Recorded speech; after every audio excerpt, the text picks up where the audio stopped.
अर्जुन, आत्मा पर प्रकृति और सृष्टि के नियम लागू ही नहीं होते, क्योंकि वो सृष्टि और प्रकृति दोनों ही की पहुंच से बाहर है।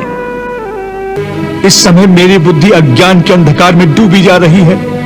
धर्म क्या है, अधर्म क्या है, मुझे इसका ज्ञान नहीं रहा।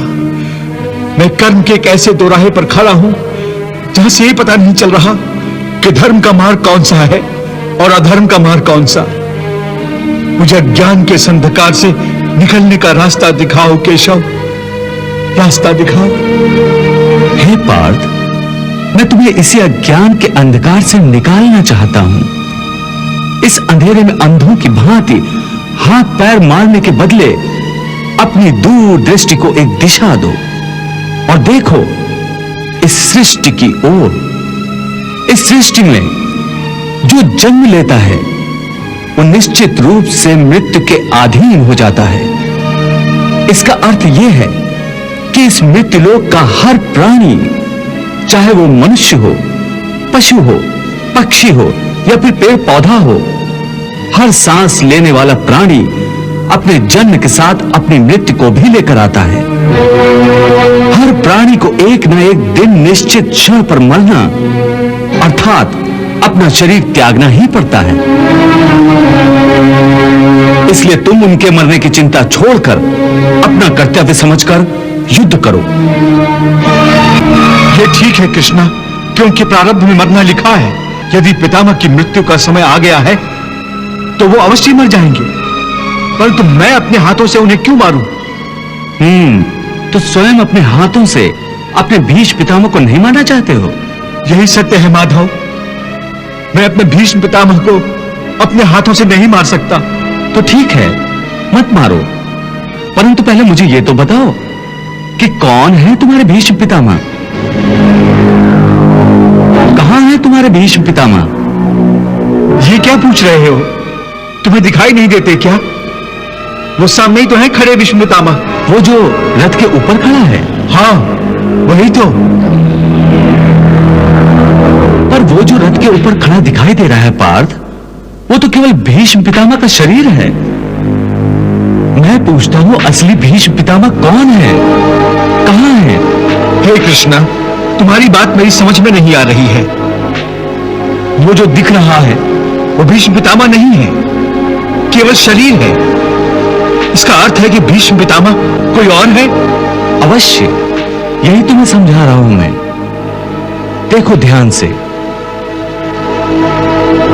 देखो उस शरीर में जो प्रकाश है जिसे आत्मा कहते हैं, मैं तुम्हें दिव्य चक्षु प्रदान करता हूं।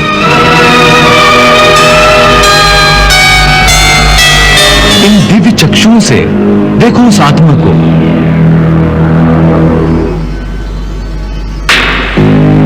जो शरीर के अंदर आत्मा है, जो प्रकाश है, वही है असली भीष्म पितामह। दिखाई दे रही है उनकी आत्मा? हाँ केशव, बहुत अच्छा। अब देखो, यदि मैं अपने सुदर्शन चक्र से भीष्म पितामह का शरीर काट दूं तो केवल उनका शरीर मरेगा, परंतु उनकी आत्मा का प्रकाश नहीं बुझेगा। देख लिया अर्जुन, मेरे सुदर्शन से केवल उस शरीर का नाश हुआ है, उसकी आत्मा का दिया अब भी उसी प्रकार चल रहा है।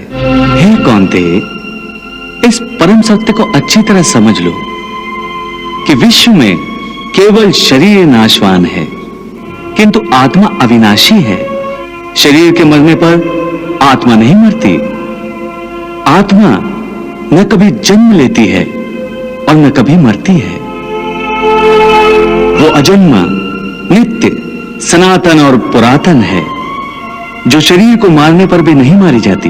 केशव, तुम्हारी बातें मेरी बुद्धि को भ्रम में डाल रही हैं।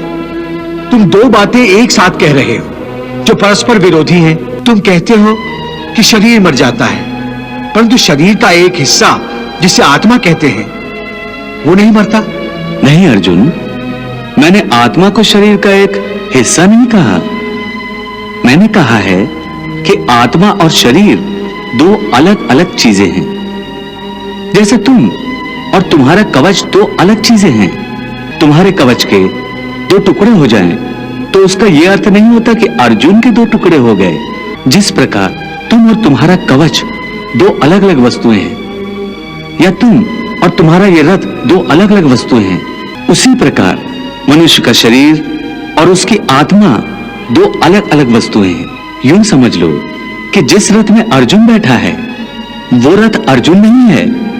अर्जुन तो वो है जो रथ में बैठा हुआ रथी है। ये ठीक है माधव कि अर्जुन रथ नहीं है, अर्जुन मैं हूं जो रथ में बैठा हुआ है। तुम्हें रथ के टूटने का शोक नहीं होगा, परंतु अर्जुन के मरने का तो शोक होगा ही। अर्जुन, तुम्हारी बातें सुनकर मुझे तुम्हारी बुद्धि पर हंसी आ रही है। अपनी तरफ से तुम बड़े पंडितों और ज्ञानियों जैसी ऊंची ऊंची बातें कर रहे हो, परंतु तुम्हें यह पता नहीं कि जो सचमुच ज्ञानी होते हैं वो ना उनका शोक करते हैं जो मर गए हैं, और न उनका शोक करते हैं जो अभी नहीं मरे हैं, क्योंकि वो जानते हैं कि जो मर गया है वो फिर जन्म लेगा, और जो अभी जीवित है वो अवश्य मर जाएगा। मरने वाला फिर जन्म लेगा, क्योंकि केवल शरीर का नाश होता है। शरीर के अंदर जो आत्मा है वो कभी नहीं मरता।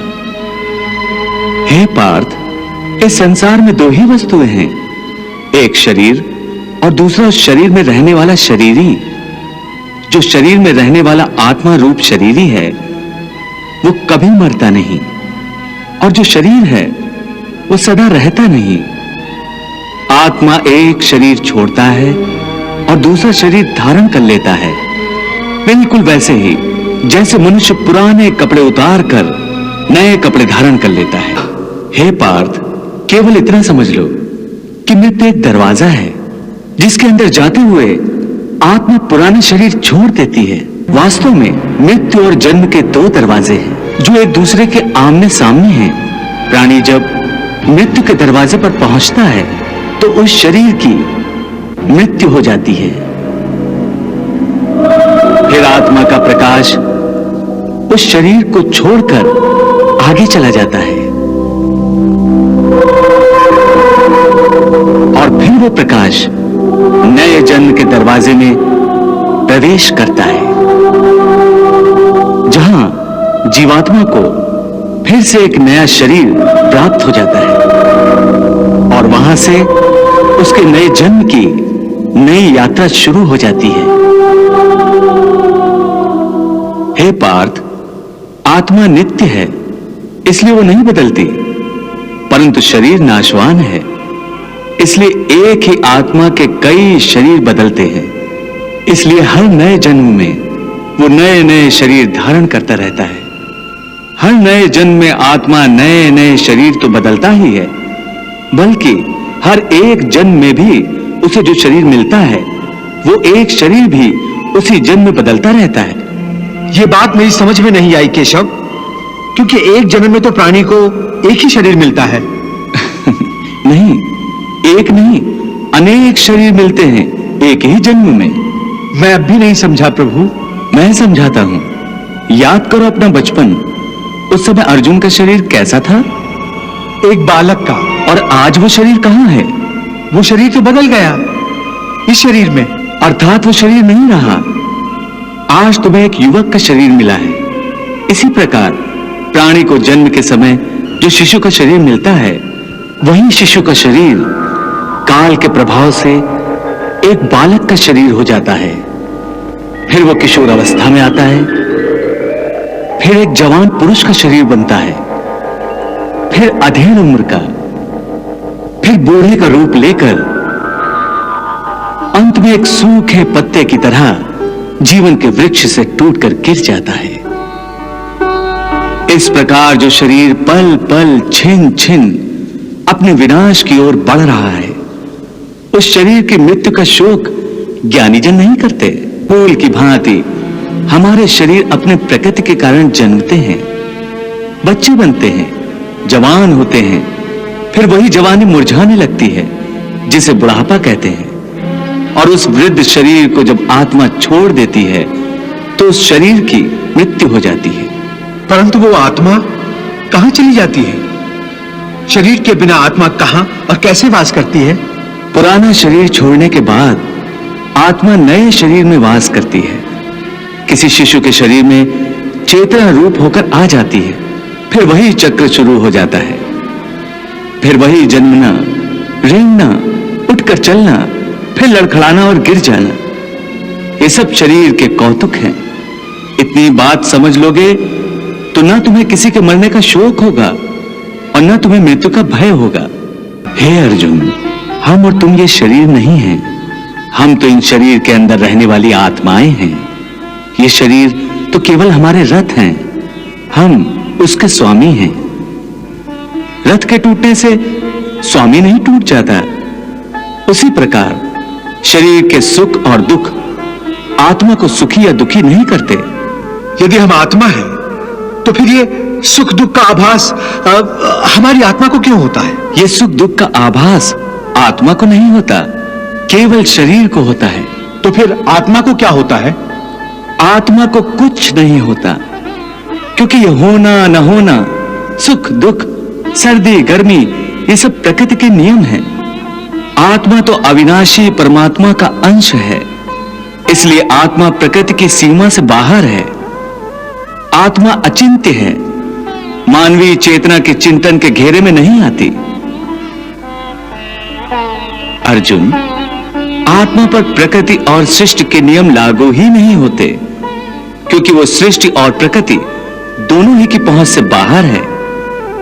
जैसे एक चिंगारी अग्नि का ही अंश होती है, वैसे ही आत्मा परमात्मा का ही अंश होता है। इसलिए वो नित्य, अजन्मा, सनातन और सर्वव्यापी है, स्थिर रहने वाला और अचल है।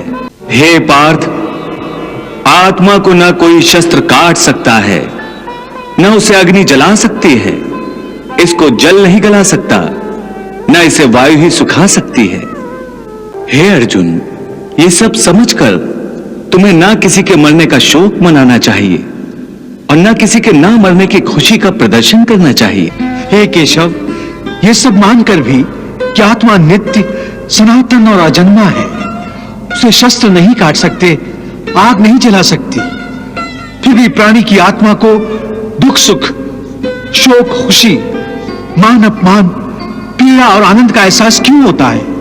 हे पार्थ, मैंने पहले ही तुम्हें बताया कि सुख दुख का आभास करना आत्मा का नहीं, शरीर का काम है।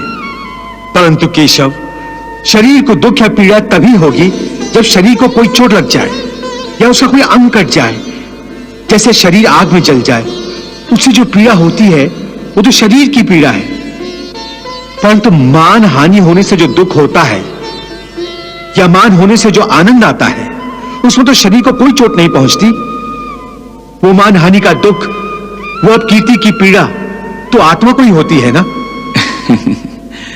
नहीं अर्जुन, ये कीर्ति अपकीर्ति, मान अपमान, ये लाभ हानि, ये जीतने का आनंद अथवा हारने की पीड़ा, ये भी आत्मा को नहीं होती। ये आत्मा का काम नहीं है, ये तो मन की शरारत है। मन की शरारत, इसका क्या अर्थ है केशव? पार्थ, प्राणी के शरीर का एक अदृश्य अंग है मन, जो दिखाई नहीं देता, परंतु वही सबसे शक्तिशाली हिस्सा है शरीर का। ये याद रखो कि मन शरीर का हिस्सा है, उसका आत्मा से कोई संबंध नहीं। आत्मा यदि रथ में बैठा हुआ रथ का स्वामी है, तो मन शरीर रूपी रथ का सारथी है। ये मन ही इंद्रियों के घोड़ों को इधर उधर भटकाता है। कभी यौवन के आवेश में यही चंचल मन मनुष्य को इस भ्रम में डाल देता है कि वो सर्वशक्तिमान है, वो सब कुछ कर सकता है, वो यहां का राजा है, जिसके आगे हर कोई झुक जाने पर विवश है और जिसे हर कोई प्रणाम करता है। जिस तरह दीपक की बाती को दीपक तले छुपा अंधेरा दिखाई नहीं देता, उसी तरह जवानी को उसके पीछे छुपा बुढ़ापा और कमजोरी दिखाई नहीं देती। परंतु जब शरीर के दीपक में यौवन शक्ति का घी जल जल कर समाप्त होने लगता है और दीपक तले छुपा अंधेरा बढ़ने लगता है, तो मनुष्य घबराकर चिल्लाने लगता है, मैं बीमार हूं। ये रोने का नाटक भी मन ही करता है। हे अर्जुन, मनुष्य को मैं के घमंड की मदिरा पिलाकर मदहोश करने वाला पाखंडी केवल मन है।